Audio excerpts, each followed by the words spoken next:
Hello, my name is Carrie and welcome to my channel. Today I am going to be doing a different type of video.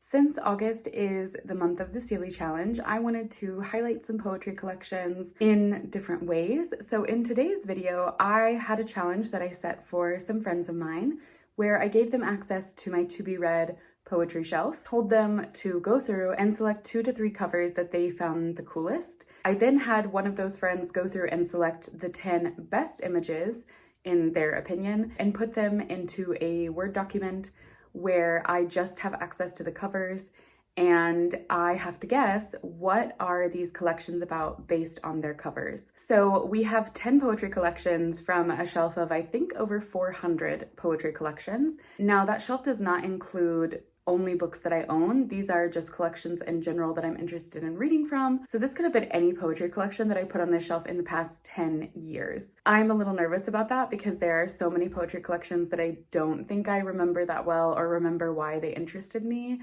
So we're gonna see how good both my memory is and also my guessing abilities in interpreting these types of covers. Now we're gonna start off with the first one. The Wet Hex by Sun Yung Shin. I vaguely remember this one because I wanted to read it last year for the Sally Challenge. It has a red cover that kind of looks like an envelope. Maybe it's an envelope for like Lunar New Year. The matchbox kind of confuses me. Like I don't really know why there's a set of matches there. I can't really figure out. Maybe it's something about like fire or like illuminating, like, you know, like the new year, there's lanterns, there's like fireworks. Maybe it's something about that. Hex, I mean, the literal interpretation would be like witchcraft, but I don't think that's what it is. I think it must be something about like luck. I noticed there's a snake on there, and I think there's in Chinese zodiac, I think there is a snake, like a year of the snake. Maybe it's something about like the year you're born, it being lucky or unlucky. I feel like this is circling around zodiac, Lunar New Year, maybe something like that. I am curious the green, why there's green here, if that is a symbol of something or if it's just an aesthetic choice. I don't really understand the wet in terms of wet hex, but I think this one is about zodiac, maybe luck, and maybe Lunar New Year. Okay, I'm gonna finalize my guess there. And now to see what it's actually about. I was wrong. So it says, Sun Yung Shin leads her readers into the underworld, a witchy garden of Eden where death blooms in many forms. So I think it is actually about like witchcraft. Then it says, from an extended image of baby's exit wound to her now extinct Korean zodiac animal, the tiger. Oh, I didn't know that there were different zodiacs. That now, okay. So I was kind of close with zodiacs. I was just wrong in terms of the group of zodiacs. Using archival materials from her own childhood immigration process, or was it the beginning of an exile, Shin explores the ways that lives are weighed and bartered and reflects on the pain of separation permeating the lives of so many Korean adoptees. Okay, so this is about her experience as an adoptee, navigating these kind of different worlds, feeling this kind of disconnect from her Korean heritage. Okay, so I was kind of right in that it looks at zodiac, but it was in a completely different context. So I don't know, can I claim like 25% correct? Does that count? Okay, now it's time for the next one. Extinction Theory by Kien. First of all, cool but creepy cover, because even though I do think the T-Rex holding the little globe is very cool, I don't like how this T-Rex looks like they're on Ozempic. It's kind of freaking me out. I don't like seeing that much of a body, a human body or animal. Obviously dinosaurs is like the most direct answer, but maybe it's about more than that. Maybe it's about what we can learn about extinction. Maybe it's about climate change. I think I'm leaning more towards climate change because the globe is like whited out. That makes me think of like maybe an ice age, but maybe it is really about dinosaurs. And that's why it's whited out like a dinosaur's ice age. I just feel like it would be so literal if it was about dinosaurs. So I'm gonna go with it's probably about climate change and the risk of extinction for humans. So I'm gonna lock in my guess at climate change poetry. Oh my God, no. No. Okay, so it is about dinosaurs. It says, Extinction Theory is a collection of pseudoscience poems that try to provide rationales for some of life's most salient mysteries. Where is God? What does it mean to belong? Who killed the dinosaurs? Kien Lam creates new worlds with new rules to better answer these perennial questions. His poetry is that of discovery, of looking at the world as if for the first time. At the heart of this collection is also a cataloging of smaller extinctions in life. Every passing moment is the death of something, and try as we might to recreate the feeling, it can never be the same. So it kind of is about extinctions in other forms, just nothing to do with climate change. I don't think I can accept even 25% credit on this. I think I got that wrong. I really can't believe it's actually about dinosaurs. That's insane. Okay, on to the next one. This is a cool cover. Registers of Illuminated Villages by Tarfia Faizullah. I don't remember anything about this. I don't even remember that this was on my shelves. There's a lot of different figures of women. There are two women dancing up at the top. There is a woman in the middle who has like ram horns and no real body, but there are two types of clothing that are like next to her. They both look like saris. Another woman dancing. There's a woman who looks like she's kind of like either resting or lounging or like contemplating her life. There's a lot of color in this one. I am a little bit confused because there looks like a fighter jet in the top of the image. I don't really know if that's actually a jet. Maybe it's like some type of steampunk thing. The title makes me think that it's the story of maybe like a family told through poems, or maybe the story of a village through poems. I feel like it must be centered around women just because of the different women on the cover. I don't know though. I mean, it's so much going on that I feel like I can't understand what might be important from this and what might not be important from it. I think I'm going to lock in my guess at it's maybe the story of a village told through poems and maybe the women of that village, maybe. So it says, Faizullah's new work extends and transforms her powerful accounts of violence, war, and loss into poems of many forms and voices. Elegies, outcries, self-portraits, and larger-scale confrontations with discrimination, family, and memory. Oh, I think there's a difference in the description. They say it's the Register of Eliminated Villages, but the actual title of the collection is Illuminated Villages. Because it says the near title poem. I can't read. I'm illiterate. Registered of Eliminated Villages suggests illuminated texts. One, a Quran, in which the speaker's name might be found, and the other, a register of 397 villages destroyed in northern Iraq. Okay, so it is definitely not just the story of a village. It's more the story of an experience living through the Iraq War. I guess that makes sense now with the fighter jet and the illuminated villages, like it's highlighting these stories from war. But again, I was wrong, which is very hard for me personally as an Aries. Maybe we will redeem ourselves with the next one. Oh, Our Hands Hold Violence by Kieron Walquist. Okay, the cover has a stag that is, I'm assuming dead. It looks like a dog is eating it, which is kind of weird. I didn't know dogs did that. I thought wolves did that. And that does not look like a wolf. That I'm 100% sure is a dog. Our Hands Hold Violence, and the imagery makes me think that it's something about the violence of people. Maybe it has to do with hunting, like the ways in which we are violent towards animals based on the imagery, the Our Hands Hold Violence. That would make me think they're maybe talking about weapons, but that might be too restrictive for a collection. So maybe it is about just violence in general and the ways that violence manifests. I kind of hope that it incorporates hunting. I think that would be really interesting to look at in a collection ruminating on violence and the ways in which violence begets violence. I think that would be a really interesting idea for a poetry collection. But now let's find out. I did not know that this poet is from Missouri. That is really interesting because I do love supporting Midwest authors. I did not grow up in Missouri, but I worked there for a period of time, and I'm very familiar with St. Louis because I grew up outside of the St. Louis area. I do have a love for St. Louis, and I also have a complicated relationship with the Midwestern states of like Missouri, Kansas, and Illinois, the areas where I feel like I kind of grew up into an adult in.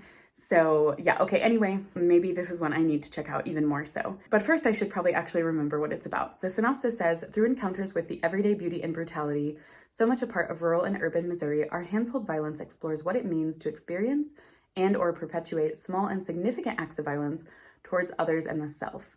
What does it mean to hunt, be hunted, haunt, be haunted, and other, be othered? Okay, I am gonna take this as I was correct because it is exploring violence and the different ways that violence happens. It is looking at violence more in general. Next up is Hardly Creatures by Macaisa Colgate. This collection might be embarrassing for me because last year this was like one of my most anticipated poetry releases.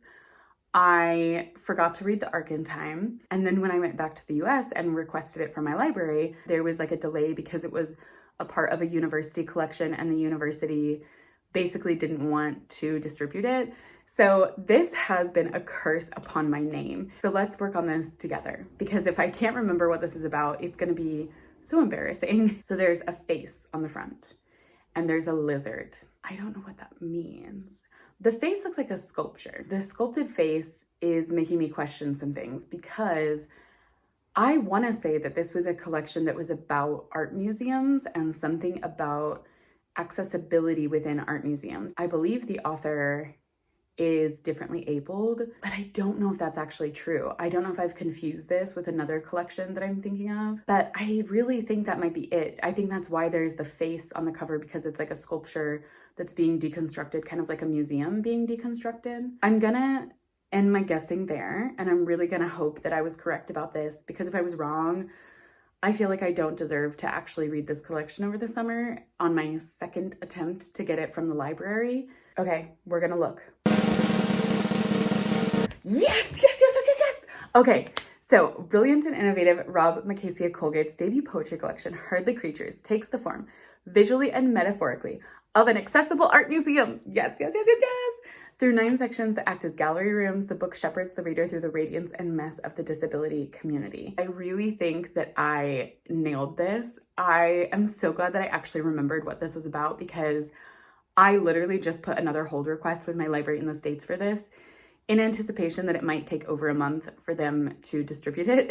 So I'm glad that I actually have a justification in ordering this again, because I still really want to read this. It still sounds really interesting, and I am so happy that I actually remembered one in full. Yay! Okay, we're 50% of the way there, and I'm on a high now from that win. Ooh, the next one is Beast at Every Threshold by Natalie Wee. I remember this cover because it's a really cool cover of these free-floating hands that are kind of having like these puppet strings with a deconstructed fox.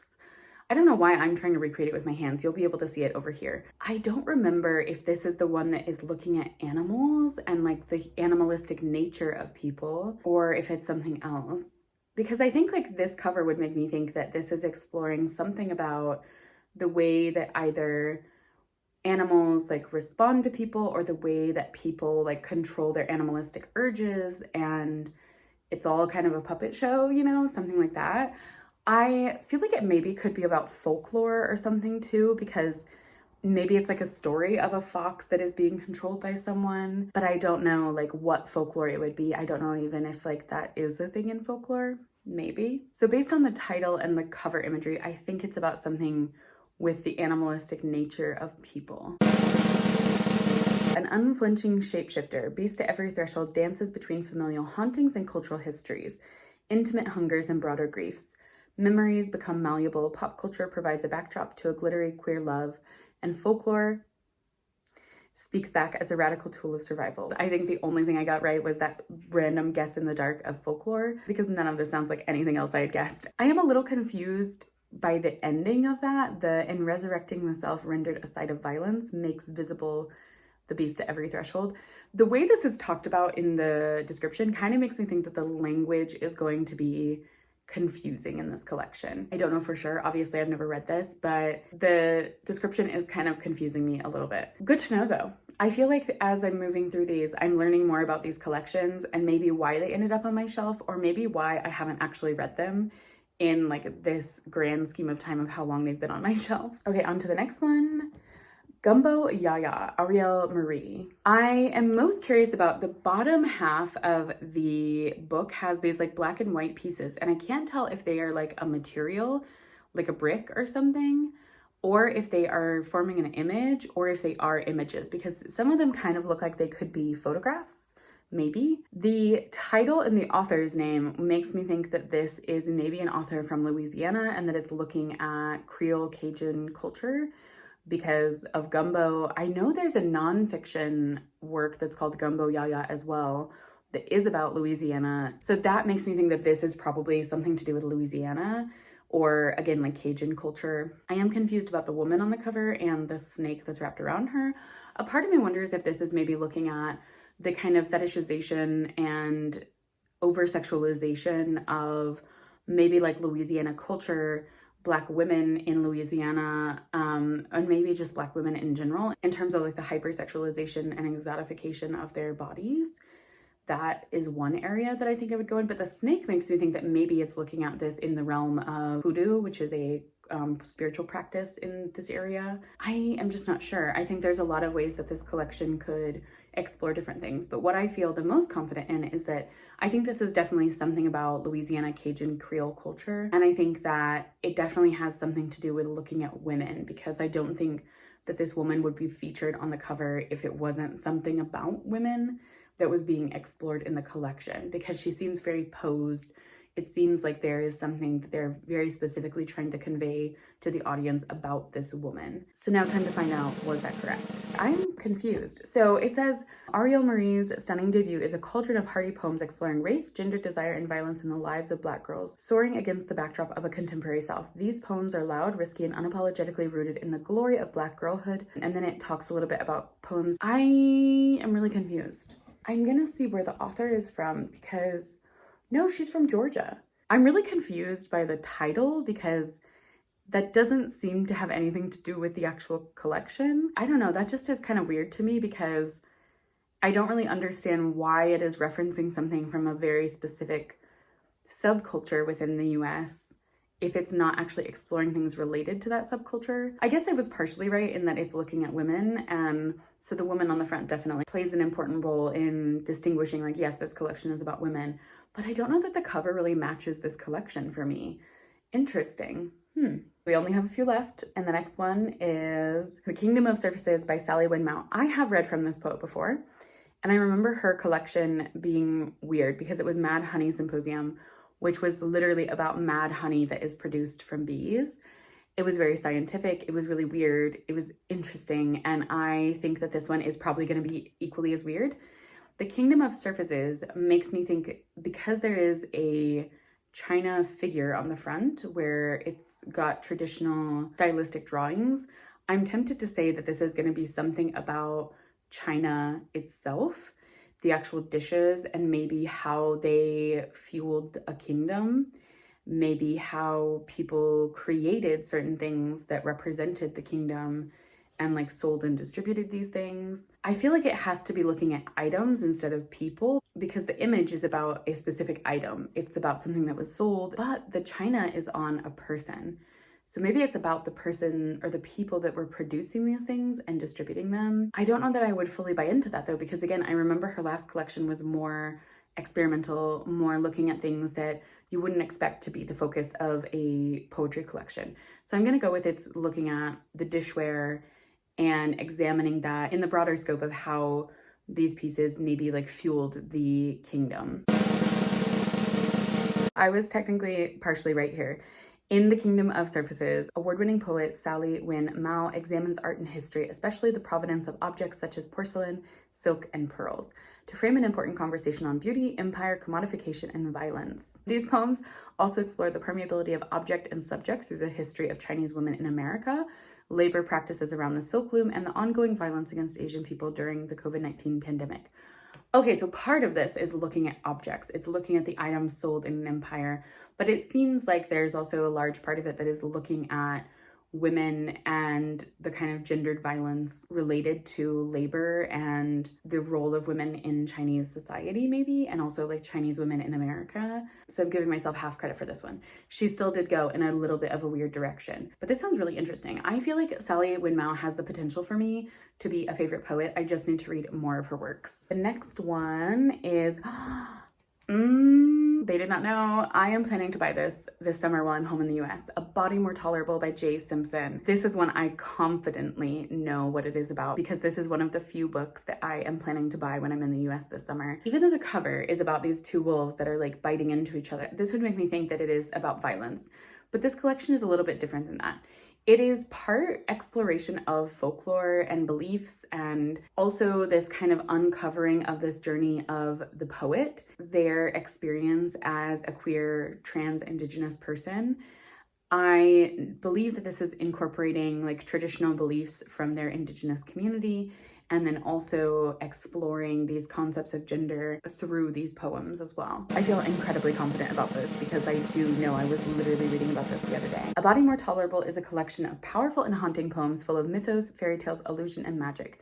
Divided into 3 parts, the book takes in an intimate exploration of Indigenous grief, trans identity, and frustrated desires in ways that reject perception. Author Jaye Simpson conjures up dazzling multiverses through their mythic journey as they dance and run wild in their own manifestation of girlhood. I think, although my description is not exactly that, it is close enough, and I am giving myself a full credit for this one. Yay! That was the second to the last one, so we have finally made our way to the very last one. Oh, okay. I know the author, Caine, because he works at a bookstore called the Raven Bookstore, which was in my college town and became pretty famous for a book that they released on how to resist Amazon and why. Caine was, I believe, the author of that. And so this is a poetry collection though. It is really cute because there's a cat on the cover that is eating spray cheese. It's very adorable. I also didn't realize until just now, there is a quote on this from Hanif Abdurraqib that says, "A stunning ode to the Midwest." That alone is enough to make me want this right now because you know, I love Hanif. I do not play about his endorsements. I think that it is a poetry collection that's like a reimagined world of Guy Fieri's Flavortown, but I can't remember if it is supposed to be like moving through different foods that were important to the poet, or if it is just like these kind of random zany poems where like there's just food kind of at the center, or there's these settings of places with food that are the center. I don't think that the cat has anything to do with it. I think it is about the cheese, but I think the cat is a distractor to confuse people about what this collection is about. But it's called Flavortown. I mean, it has to be about food.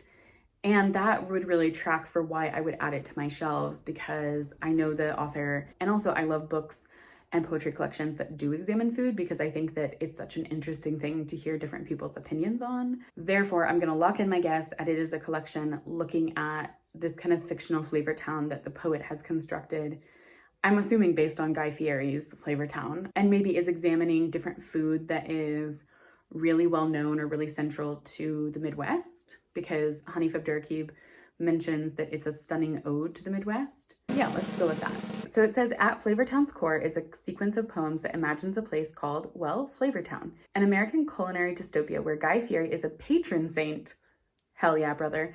And everything is painfully delicious and authentic. The book juxtaposes the dispatches from Flavortown with portraits of the real-life Midwest. That sounds really lovely. Genuinely, I think that this would be a really fun read. From the description, I am gathering that it's kind of doing 2 things at once. It is examining this like fictionalized Flavortown that the poet has created, and then also reporting with these instances of experiences from the Midwest. Maybe not centered on food, but definitely playing and interacting with these pieces from Flavortown. That sounds really cool. That sounds like a very playful collection that I maybe should reconsider if I should pick this up this summer. Wow, I really did not expect that to be so creatively engaging, like something that I feel like I really want to pick up right now. And I guess that is kind of the really cool thing about this type of challenge is my friends who did this, all they had were books that I hadn't read, so that I would have to completely guess what they were about. In doing this, I definitely found some collections that I think I maybe want to prioritize a little bit more for this year, and some collections that maybe I need to reevaluate why they're on my shelves, why I don't remember anything about them.